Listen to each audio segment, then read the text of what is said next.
Hello and welcome to your in-depth forecast for week commencing the 7th of June for the Sun or the Ascendant.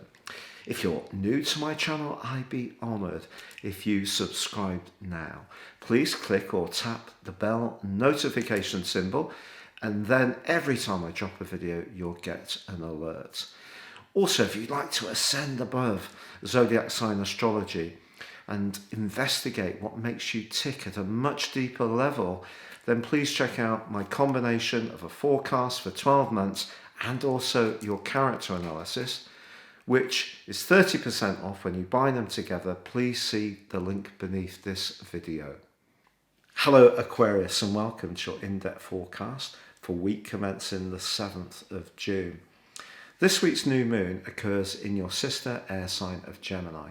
The 5th house for you is very Leonian. It's about life pleasures. It's about being self-expressive. It's about being playful, demonstrating your flair and talents. There's a lot to go for. It can also be the 5th house, the area where we take calculated risks. So in other words, we speculate. So it's said to inform gambling. Now, whether you like a little flutter or not is entirely your affair. But because Neptune, the planet of dreams, is feeding into the lunation, and the lunation also embraces the retreating energy of Mercury, when it comes to being free and easy with your resources, I would suggest that if you are going to have a little bit of a splurge, it's with money you can really afford. I wouldn't be borrowing money this week. I wouldn't be if you can resist the temptation, splash out on a big ticket item. If it's more at a pleasure level, meeting up with friends after months of isolation, then go and have a great time.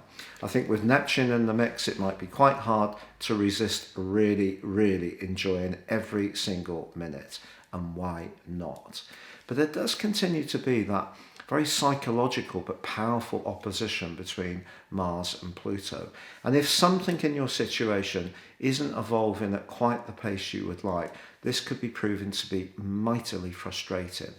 However, Venus in the 6th solar house, about practicalities, does forge an enlightening link with your modern ruler of Uranus in the second half of this week. And something around the domestic situation can be transformed because you have a spark of imagination. You see something differently. Your ability to be very unique can definitely come back to you in a positive way in the second half of this week. And then on Friday, along with that new moon, Mars moves into your opposite sign, where it will be for the following 6 weeks. Now, the past 6 weeks have probably seen you needing to be or wanting to be more productive, and then if things haven't been moving because of the square between the two co-rulers of Aquarius, which, as I've mentioned before, is really slowing things down for us water bearers to at times a very frustrating pace. Well, I just feel that Mars moving into our opposite sign is going to give us a lot more get-go. It's also going to make us more competitive, but I actually think that's a good thing. The 7th house is about relationships, but it's also where we set our boundaries.